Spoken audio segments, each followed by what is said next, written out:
You know the story of the birth of Jesus Christ, right? It's one of the most famous stories ever told. But what if I told you the whole thing was kicked off by Roman paperwork? Today, we're looking at how this huge spiritual event was actually set in motion by a pretty routine act of government bureaucracy. It sounds a little strange, doesn't it? I mean, on one hand, you've got imperial logistics, taxes, and record-keeping, and on the other, you have this incredible story of miracles and faith. But believe it or not, these two things are completely woven together. And figuring out that connection, well, that unlocks the entire historical backdrop of the Nativity. So where does this story really begin? You might think it starts with an angel or a star in the sky, but nope. It actually begins with something way more mundane.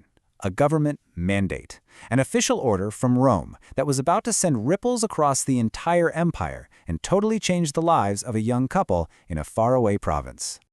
Just try to wrap your head around the scale of this. We're talking about the Roman Emperor, Caesar Augustus, ordering pretty much every single family to pack up and travel back to the town their ancestors came from. Now, this is an age without cars, without phones, without any modern travel. For so many people, this was a massive, disruptive journey that could take days, if not weeks. And let's be clear, this was not a suggestion. It was a command. So why issue such a crazy, disruptive order? Well, the reasons are timeless, really. Control and, you guessed it, money. Taxation. A census was the Roman Empire's go-to tool for figuring out who lived where and what they owned. It's kind of wild to think that this massive, empire-wide administrative headache is the very stage on which the entire Nativity story unfolds. So this imperial decree directly impacts our main characters, Mary and her husband Joseph. They are now legally required to make this long, difficult journey. But here is where things get really incredible. This Roman order, this piece of bureaucracy, inadvertently sets the stage for an ancient prophecy to be fulfilled, a prophecy that said the Messiah would be born in Bethlehem, which just so happened to be Joseph's ancestral hometown. And this is the moment. This is where the divine and the bureaucratic just collide. You have this miraculous prophecy that foretells the birth of the Son of God, but the actual fulfillment of that prophecy, the where it all goes down, is dictated by the logistics of a Roman tax law.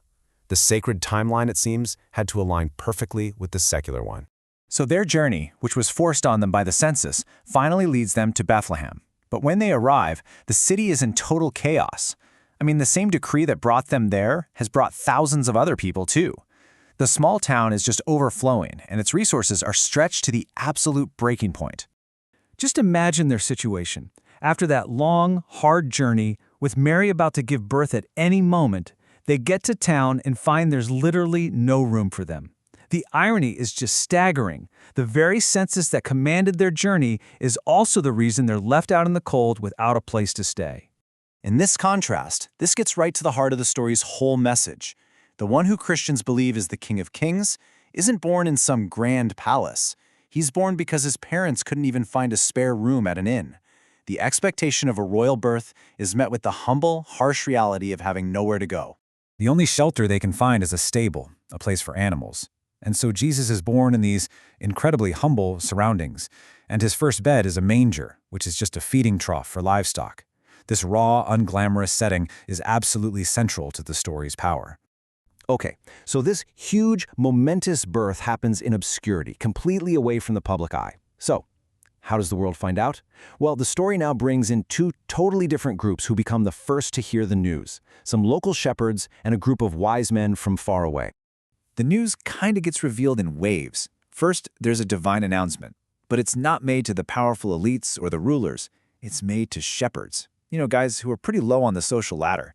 Then a celestial sign, a giant star, guides these wise men from distant lands on their own long journey to find the newborn king. This is the message, delivered right there in the fields near Bethlehem. Simple, but so profound. It's a declaration that completely transforms just another ordinary night for these shepherds into a moment of incredible historical significance. They become the first official witnesses.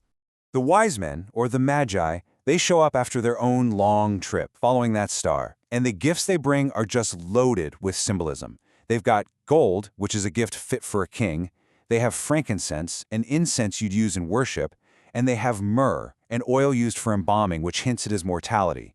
Even standing there at a humble stable, they saw royalty. So, what's the lasting legacy of this story? When you look past all the historical details, the story of Jesus' birth has this powerful message that's echoed for centuries. Let's kind of break down its core themes. At its heart, the story is all about a radical kind of humility. The true greatness can be found in the most simple, unexpected places. It carries this deep message of peace, the one proclaimed by the angels. It's presented as the ultimate proof of divine love for humanity. And above all, it's a story that offers a powerful and lasting message of hope. For billions of people all over the world, this is so much more than just a historical event. It's a moral guide. It acts as this powerful reminder of how important it is to show love, to help others, and to try to live a life filled with goodness. And this brings us to one final, really powerful thought.